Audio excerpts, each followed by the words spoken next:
అంటే 100 దివ్య సంవత్సరాలు క్రీడిస్తూ ఉంటే 100 దివ్య సంవత్సరాలు ఈ సృష్టిని ఎవరు పట్టించుకున్నారు? ఎవరు పట్టించుకోలేదా? పోనీ శివుడికి పార్వతీదేవికి ఆడియన్స్ ఏమన్నా కావాలా కూర్చొని కమాన్ కమాన్ కమాన్ అని ఎంకరేజ్ చేయడానికి వాళ్ళు క్రీడిస్తుంటే?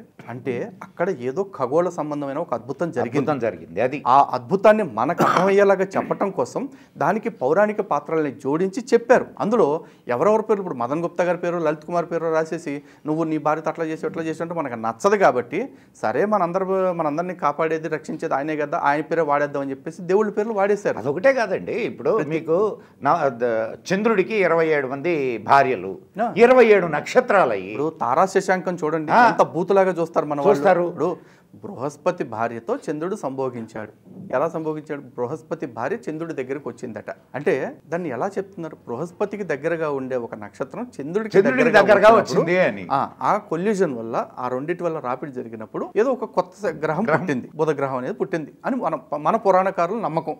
దాన్ని సైన్స్ అంగీకరించవచ్చు, అంగీకరించకపోవచ్చు. ఎందుకంటే సైన్స్ గురించి మాట్లాడుకుంటే సైన్స్ నిన్న కరెక్ట్ అన్నది రేపు రాంగ్ అనొచ్చు కూడా.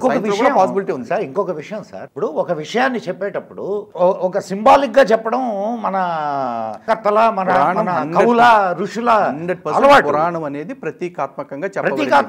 దీన్ని యాక్చువల్లీ ఏం చెప్తారంటే, పురాణం చెప్పిన పెద్దలు చెప్పిన మాట ఇది అర్థవాదము.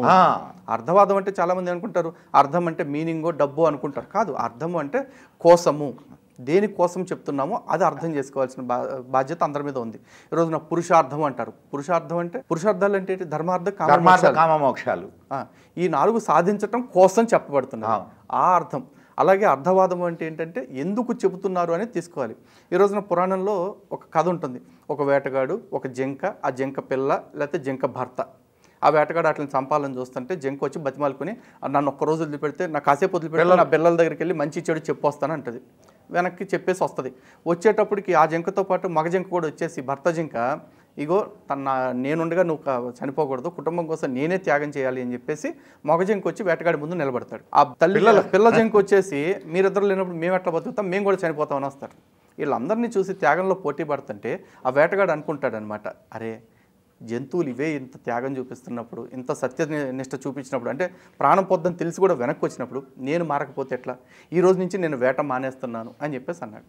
దీన్ని ఎవడన్నా గన్నయ్య గాళ్ళకి చెప్పాం అనుకోండి, వాళ్ళు ఏమంటారు, అసలు జంతువుల భాష మనిషికి అర్థమవుద్దా, జంతువులు మాట్లాడితే మనుషులకు అర్థమవుద్దా, ఈ అదొక అర్థం కాకపోతే అప్పుడు మహాత్ములకు అర్థం కాదని ఎట్లా అనుకుంటారు. జంతువుల భాష అర్థం కాకపోతే జిమ్మి టమ్మి మమ్మీ అని చెప్పేసి ఎట్ట పిలుస్తున్నారు కుక్కల్ని పిల్లల్ని. సార్ అర్థం కావడం కాకపోవడం అటు పక్కన పెట్టేయండి, చెప్తున్నా దాంట్లో చెప్పదలుచుకున్నటువంటి సత్యం ఏమిటి అదే చెప్తున్నా. నెక్స్ట్ ఇంకోటి ఏంటి, ఇప్పుడు జంతువుల్లో అసలు ఎక్కడైనా పెళ్ళిళ్ళు చేసుకోవటం ఉంటాయా? అక్కడ జంతువులు పెళ్లి చేసుకోవడం నీకు అవసరంలా. అక్కడ ఏం చెప్తున్నారు, కుటుంబం అంటే ఒకళ్ళ కోసం ఒకళ్ళు జీవించడం. ఆ తత్వాన్ని మాత్రం నువ్వు తీసుకో. అవి జంతువులకు లేవేమో, నువ్వు జంతువు కాదుగా, నువ్వు అట్లీస్ట్ దాని నుంచి ఒక ఆదర్శం తీసుకో. ఈ రోజున దేవుడినే నమ్మని నాస్తికుడు కూడా తన భార్య అంటే అంటాడు. నీ భార్య ఏంటి? నీ దృష్టిలో అసలు నాస్తికుడు అయితే నువ్వు నిజంగా నీ దృష్టిలో భార్య బిడ్డ ఉండకూడదు. నీ దృష్టిలో ఉండాల్సింది బయలాజికల్ టర్మ్స్. తన స్త్రీ, నువ్వు పురుషుడివి, మీ ఇద్దరు పడుకున్నారు. మీ ఇద్దరు పడుకుంటే మీకు ఒక బై ప్రోడక్ట్ వచ్చింది అక్కడ, అంతవరకే.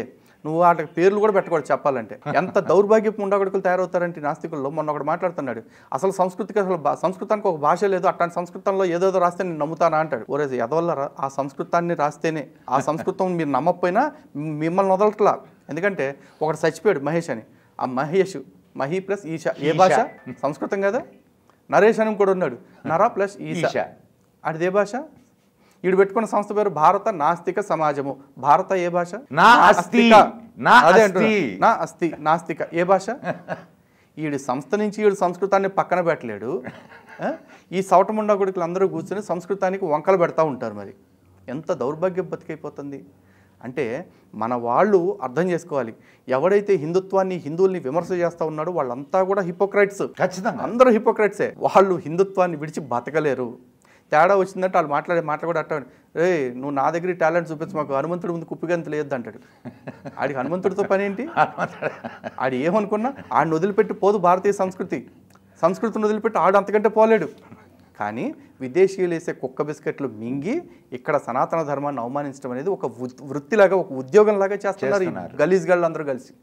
ఇలాంటి వాళ్ళందరూ ఒక రకమైన భావజాలాన్ని దేవుడి మీద పెంచుతూ ఉంటే ఈ బ్రహ్మకుమారిలు, లేకపోతే త్రైత సిద్ధాంత భగవద్గీత లాంటి వాళ్ళు, లేకపోతే బాబా రాంపాల్ లాంటి వాళ్ళు జ్ఞానగంగా అనే బుక్ తీసుకొచ్చి ఒక అజ్ఞానాన్ని ప్రచారం చేయటం కావచ్చు, లేకపోతే ఈ డేరా బాబా లాంటి వాళ్ళు కావచ్చు, ఇట్లాంటి వాళ్ళందరూ తయారవుతూ ఉన్నారు.